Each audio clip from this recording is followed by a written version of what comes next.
Anda kembali bersama kami di Forum Christian. Di paruh ini saya akan membahas mengenai resiliensi. Kita mampu bertahan sampai di titik ini. Kita semua merasakan bagaimana sulitnya, banyak pembatasan selama masa pandemi. Namun hari-hari kita merasakan pelonggaran, diberikan kelonggaran, tapi dengan tentunya tetap menaati protokol kesehatan. Sebelum melihatnya dari kacamata kemasyarakatan, kacamata sosiologi, saya mau mendapat perspektif secara empirik dulu ke Mas Emil. Bisa cerita kepada kami.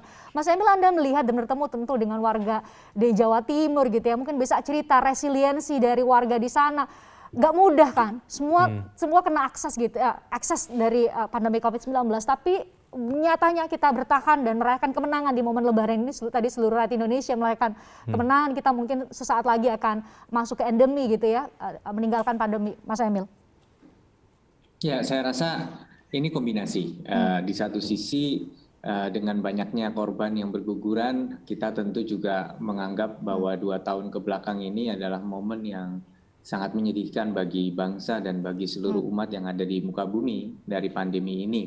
Kami banyak kehilangan rekan-rekan kerja, kolega, sahabat ya dari apa yang terjadi. Tapi kemudian bahwasannya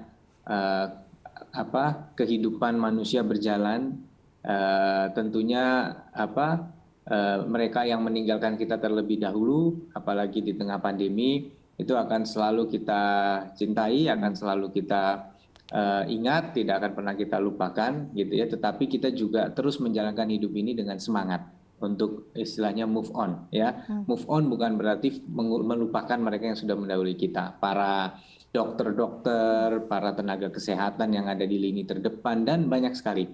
Nah, bagaimana kita memaknai mudik ini dalam kaitan dengan resiliensi masyarakat di Jawa Timur? Ya, resiliensi ketahanan ini kita wujudkan satu, bagi mereka yang kemudian bisa dengan tabah melanjutkan hidup sebaik-baiknya tentu setelah kehilangan, apakah kehilangan keluarga, apakah mungkin juga mereka sendiri sakit dan belum bisa pulih seperti sedia kala, atau yang kehilangan dalam sisi materi, usahanya mengalami kesulitan dan lain sebagainya, tapi memutuskan bahwa ini saatnya kita optimis menatap masa depan.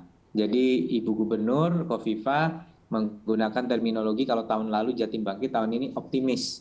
Jatim Bangkit, ada tambahan optimisnya di depan bahwa 2022 adalah tahun yang ingin kita maknai dengan optimisme. Nah, jadi resiliensi ini diwujudkan dengan daya juang tadi, ketabahan, kemudian keberanian untuk bangkit kembali dari keterpurukan setelah COVID-19. Usaha-usaha kecil mulai kembali bergeliat, ya.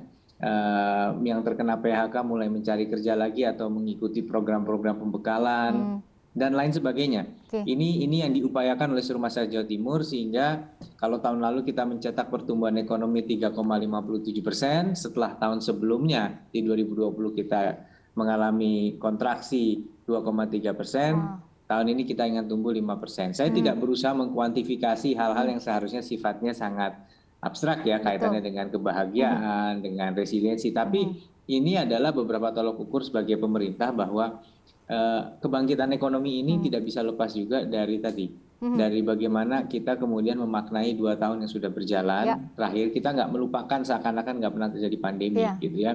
Kita justru mencoba membangun apa yang disebut sebagai next normal.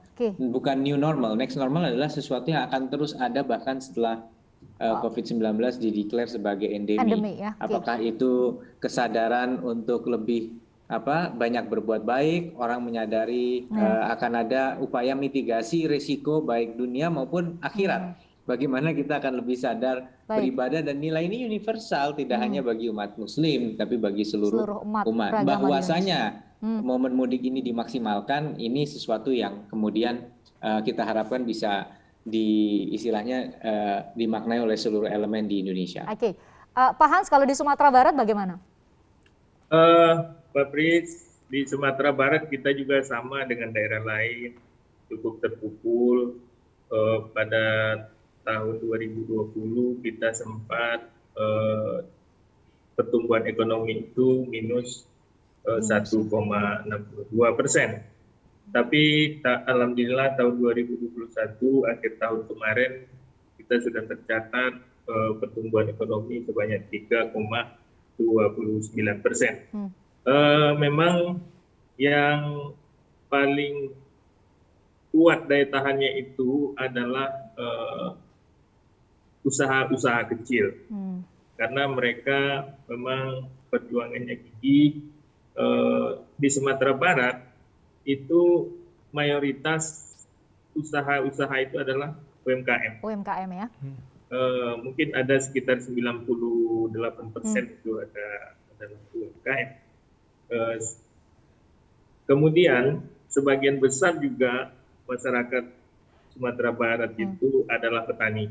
Mungkin lebih dari 50% dari penduduknya, sekitar 57% petani. Nah, di dalam pandemi COVID kemarin, pertanian kan tidak begitu terpukul sektor pertanian. Jadi sehingga masyarakat kita yang berada di sektor pertanian tidak separah yang Di menjadi sektor lain ya. pegawai atau menjadi tenaga kerja buruh di daerah Sumatera Barat, karena industri manufakturnya tidak begitu banyak, sehingga ya. kita tidak punya banyak tenaga kerja yang di PHK PHK. ya. Nah, ya kemudian dengan situasi pandemi COVID yang melandai sekarang ini, kita lihat memang ekonomi bergerak cepat.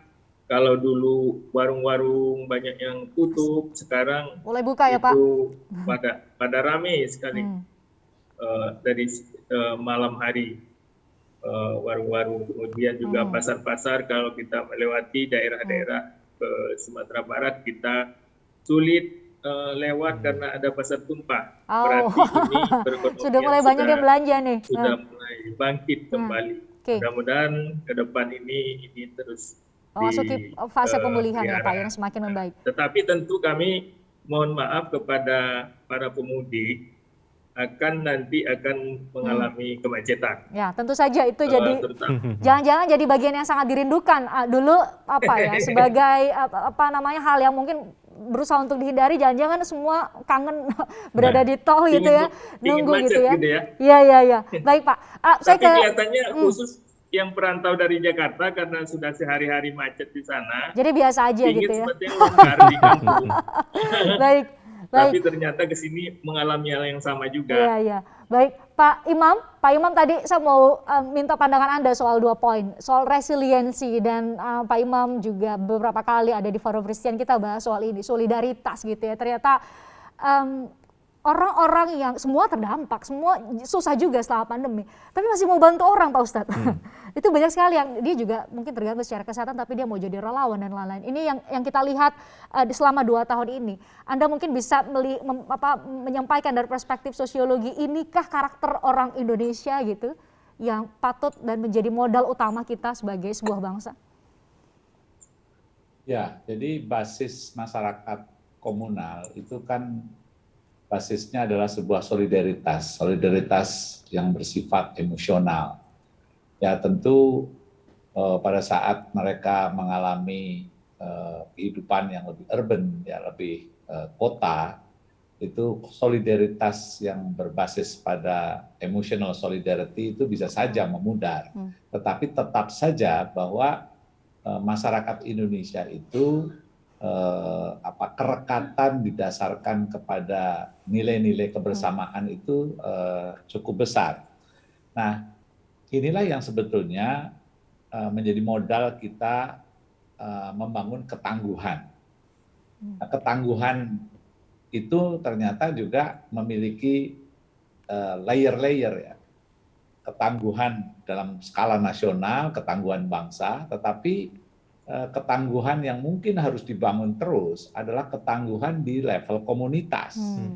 Ya, kita mengenal juga ketangguhan di level keluarga misalnya. Tetapi di level komunitas ini saya lihat selama pandemi itulah sebetulnya menjadi kunci dari mengapa kita itu memiliki daya tahan ya, menghadapi segala macam gejolak itu relatif bisa bertahan dengan baik.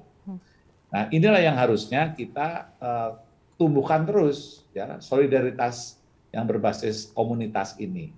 penguatan-penguatan, baik itu dikaitkan dengan program pemerintah ya, yang membangun trust, ya, membangun rasa saling percaya antar sesama warga, itulah yang menurut saya harus terus diperkuat.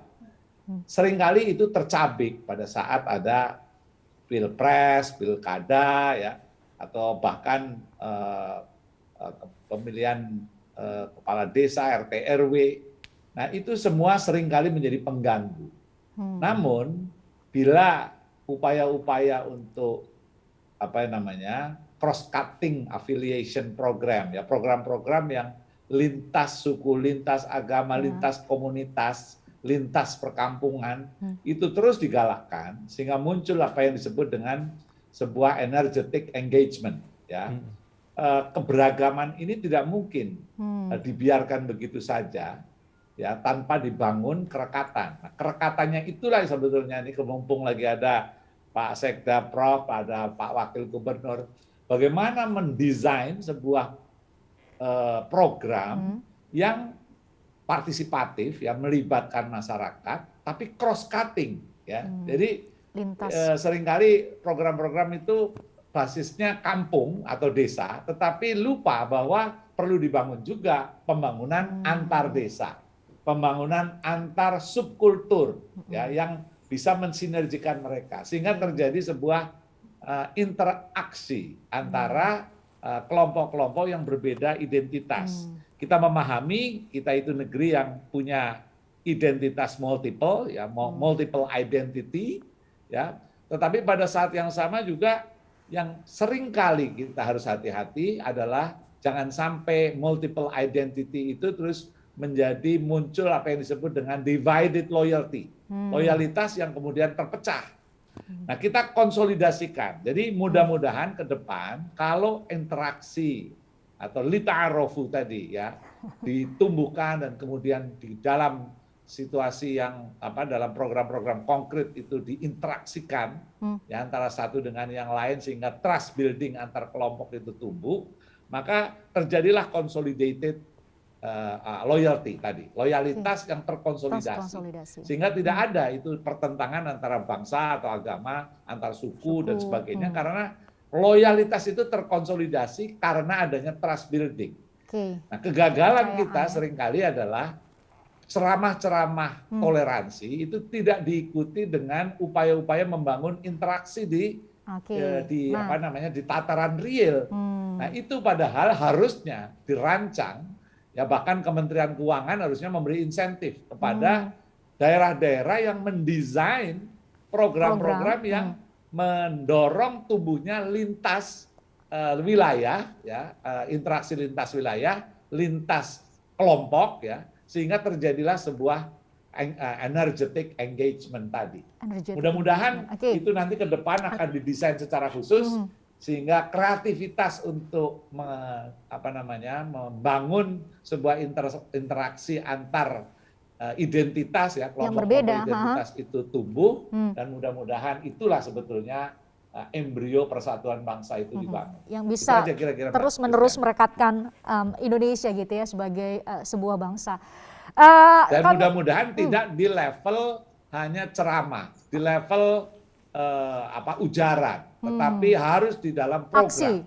Saya bermimpi kapan itu Jawa Timur bekerja sama dengan Jawa Tengah, misalnya kaitannya dengan atau antar kabupaten lah di dalam Jawa Timur, ya, membangun sebuah impian bersama yang didesain dalam sebuah format yang betul-betul memang mendorong tumbuhnya program-program kolaboratif. Saya kira keren betul kalau seandainya itu dilakukan. Nah, itu perlu didesain, dan momen ini kemudian mengingatkan kita perlunya itu, ya, program-program atau ruang-ruang komunikasi untuk ruang pertemuan antar umat beragama, antar suku, ras, sehingga kemudian semakin rekat kebinekaan kita dalam bingkai NKRI.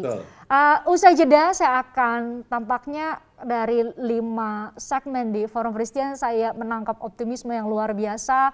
Ada banyak hal positif yang kemudian bisa kita lihat dalam kesulitan yang kita alami selama pandemi COVID-19. Jadi sesaat lagi usai jeda kami akan minta para narasumber untuk menyampaikan semangat optimisme untuk kita semua. Sesaat lagi di Forum Christian.